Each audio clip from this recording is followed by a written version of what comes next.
Hello everyone, welcome back to Touch to Click.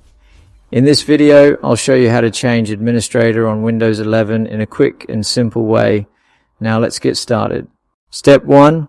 Click the Start button on the taskbar at the bottom left of your screen.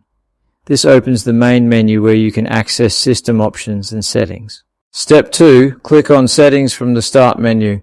The Settings app lets you control system features and manage user accounts. Step 3. Click on Accounts from the left panel.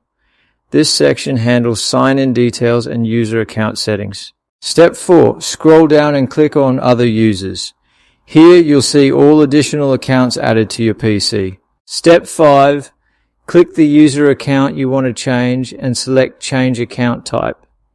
This allows you to modify that user's permission level. Step 6. Choose Administrator or Standard User from the drop-down menu.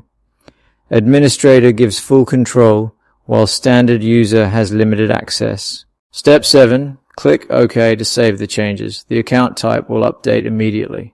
Thanks for watching, and don't forget to subscribe to Touch to Click for more helpful videos.